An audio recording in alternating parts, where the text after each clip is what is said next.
Wait a second. Is that Kenny Powers coming into my interview? Quite possibly. Who am I speaking with? There he is, Adam Christ from MyMMAnews.com, being joined by Conor, Kenny Powers Bracken, after a very successful pro debut over Stephen Bobinchuck. It took place at Rosarito Beach, Mexico, at Triumphant 10. He won unanimous decision for his pro debut. We're just about 2 weeks removed from it. Conor, how you feeling, my man? I feel great. For the war that I was in, I've got this little scratch right here. It's all healed up. The only thing that really hurts is my elbow still, but it's, to be expected when you ram it into someone's face a million times. But yeah, I feel good. I've been back training already. I was running right after the fight. And then this week was my first week with a little bit of contact, still not going hard to the head or anything, but, started doing a little jiu-jitsu again and striking and stuff. Okay. That was going to be my next question when I transition into this, because obviously we got to see your pro debut in Muay Thai, which was just absolutely, it was a Muay Thai clinic, right? Let's just call it for what it is.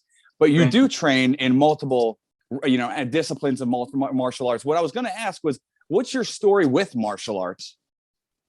So, I've trained martial arts since I can remember. I think my dad put me in like Taekwondo when I was like 7 or something like that.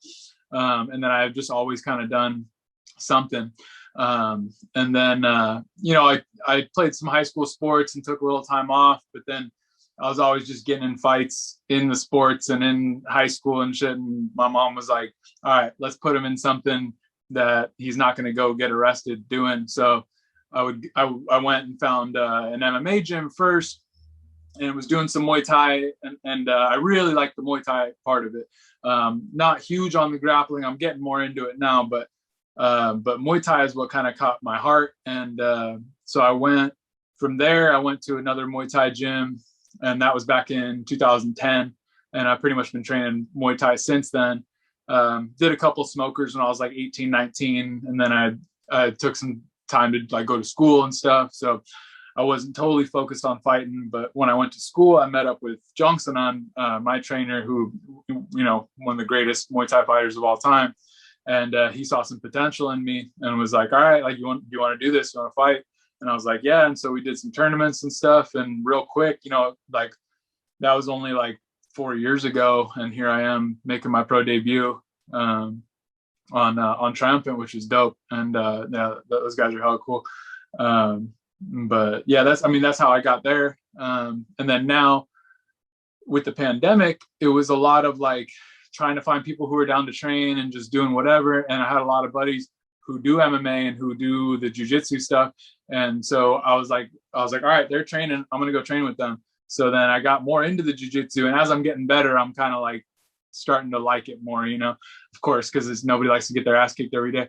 But that's what was happening, because I'd be training with the guys over at like El Nino Training Center, and that's Gil Melendez, Jake Shields, like heavy dudes, badass jiu-jitsu guys, and everybody there is pretty badass too. So so it's cool. I'm jumping levels quick, still getting my ass whooped a lot, but we're thinking about maybe getting me an MMA fight in the near future. So what was it about Muay Thai that took your heart? I'm good friends with Ahmad Ibrahim, who also shared the card with you. Cool. And yeah, I love that kid, man. I've known him since he was just, a little boy competing, Rami, his uncle, everything. But moving forward, and we've talked about just the minimal, almost no money in Muay Thai. Like, you really have to love it, and you really have to have a passion for it to fight in it. So what drove you to that? Because, like we said, with MMA, such a thriving sport, which you're going to, look into getting into, but with Muay Thai, where was your draw there? Definitely. The reason I fell in love with Muay Thai in the first place was literally, I was like, all right, I love martial arts. I want to find something. And I Googled like what martial art was the most brutal, which one resulted in the most deaths in the ring. And it was like Muay Thai. And I was like, I want to do that shit. Like, and so then, I kind of just went from there, and it's beautifully brutal. And that's what I love about it. Like, it's two guys in there fucking smashing each other with the hard parts of their body, their elbows and their shins. There's no pads on them, we're fucking each other up. And then after, it's all good. It's like, the beauty of fight sports, And then Muay Thai, especially with all the like years of tradition and stuff around it, like just it's real ingrained in the Thai culture, and it's so cool to see that. I've been over there once. I need to get out there again, but it's got this like spiritual aspect to it, and I don't know, finding like getting yourself closer to like that thing that you might call God through violence, you know, and that's kind of how I feel. That's a very interesting look about it, man. I've never heard it that way, but I love it and I find it intriguing. But I also want to know, because you were talking about like being a little bit rough growing up and getting into the fights and whatnot, do you think this routine, this regimen, this like just this strict, regimen and program of just Muay Thai and just strict what you need to get done at this time, do you think it's what you needed is what I'm getting at? Absolutely. Yeah. No, I would, I don't know what I'd be doing. I probably wouldn't be in a very good place if it wasn't for fight sports and stuff. I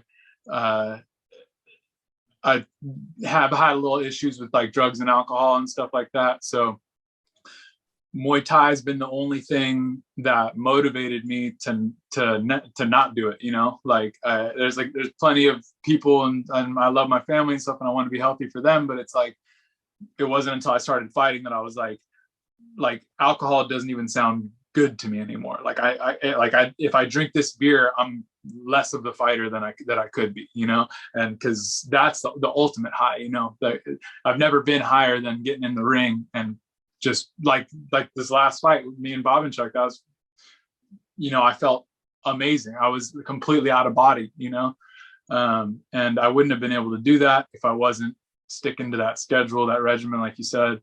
And it's, you know, I like living that kind of monk life, you know, like I go to sleep early, I wake up early, I run, I eat right, I'm not partying, I'm not doing anything out in the streets, you know, I'm training to fight. So it's on that fight in Rosarito Beach. I mean, beautiful scenery, everything to celebrate for, especially with that dominant, you know, clinic of a win. So it makes me curious, like, with you not being so interested in the party atmosphere, what did you do to celebrate? I mean, we had some, I think I ate like 2 or 3 cheeseburgers and tacos and stuff, and then some churros, and then we went and smoked a little weed and went to sleep. I was in bed by 10 p.m. after that fight. Nice. Yeah. So what did you think about the fight in general? Did it go the way you planned? Because I mean, again, I can't say it enough. The elbows, the kicks, it was one-sided. So did it go the way you thought? I mean, it went the way I thought in that I won, because I knew there was no way I was coming out of that fight without a win. But it, you know, my last couple of fights in last amateurs, obviously, I finished them in like the second round, and it was pretty easy. I didn't get touched. I was like, it was, you know, also very one-sided in that. But the first round in this fight caught me, you know, like I didn't have my feet under me. I think maybe I was a little just too excited about the whole making my pro debut thing. I got cracked a couple times, but then I don't know, I walked to the corner, and then I just knew, I was like, all right, I'm good. I made it through that. I'm going to win this fight. I still got it. I knew I had the gas in me. I knew I was better than him. I know I'm bigger, I'm stronger. So I knew I was going to get the win.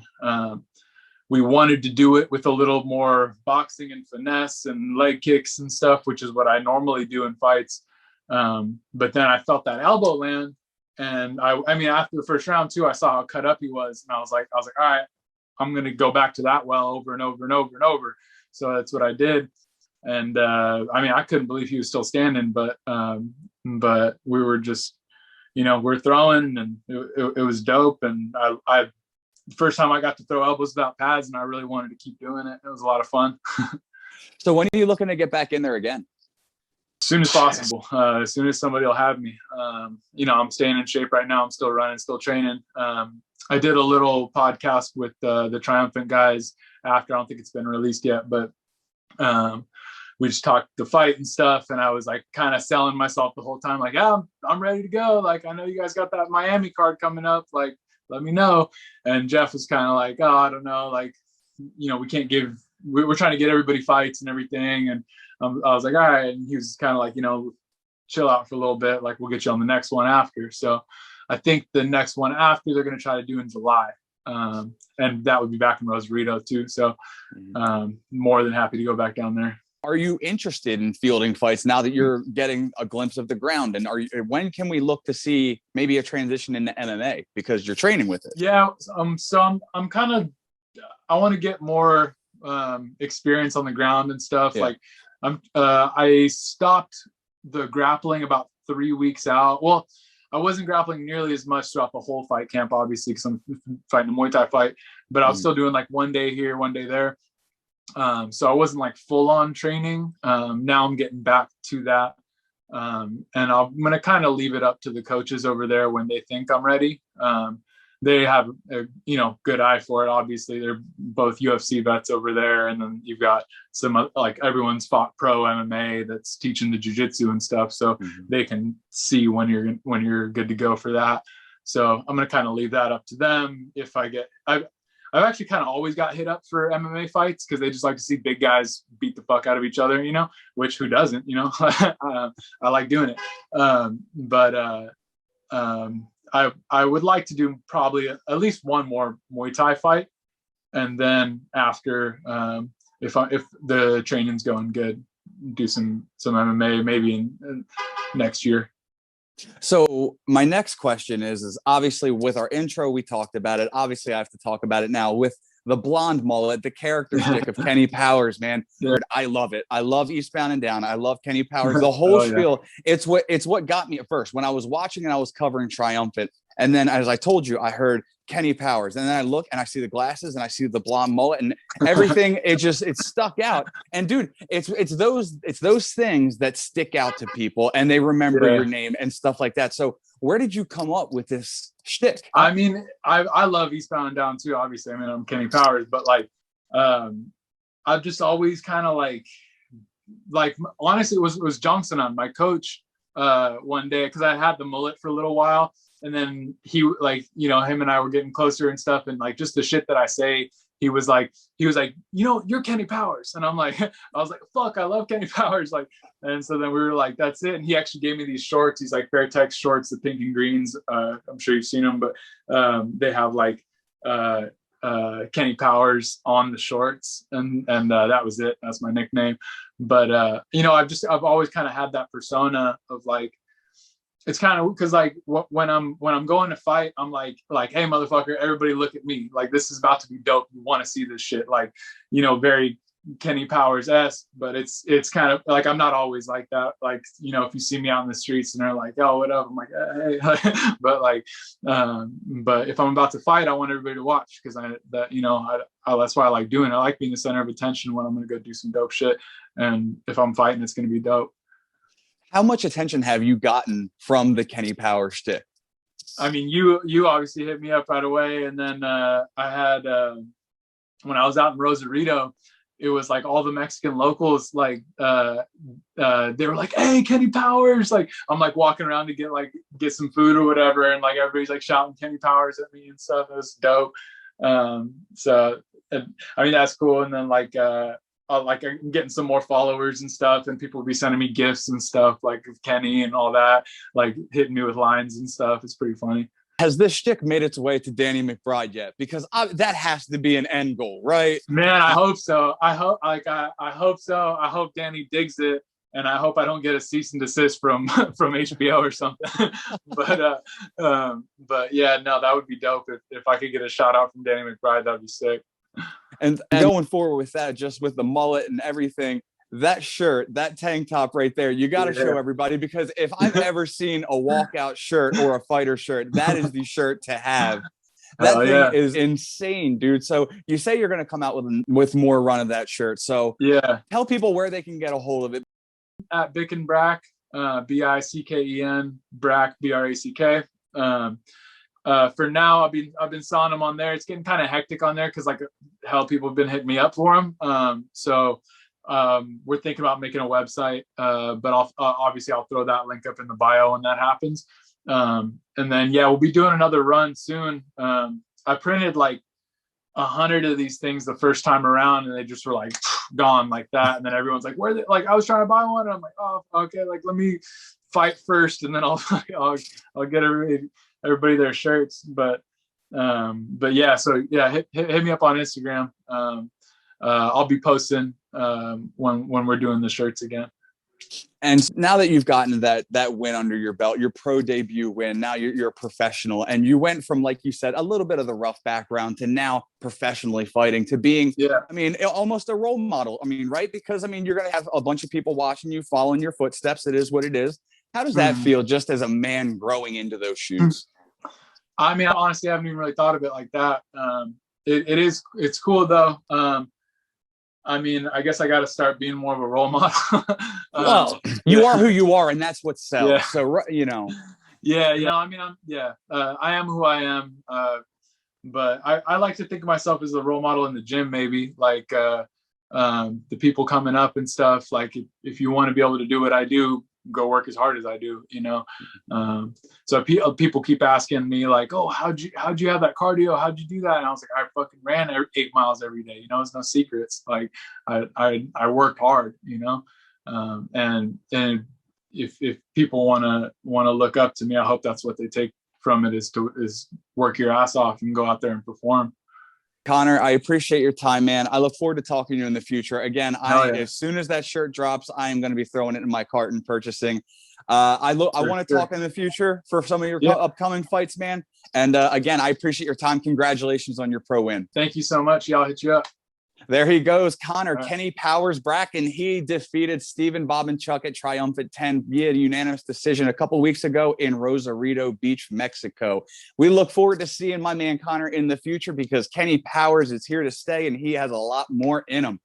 For Conor, Kenny Powers Bracken, I am Adam Christ. Make sure you keep it locked to mymmanews.com for all your fight news needs.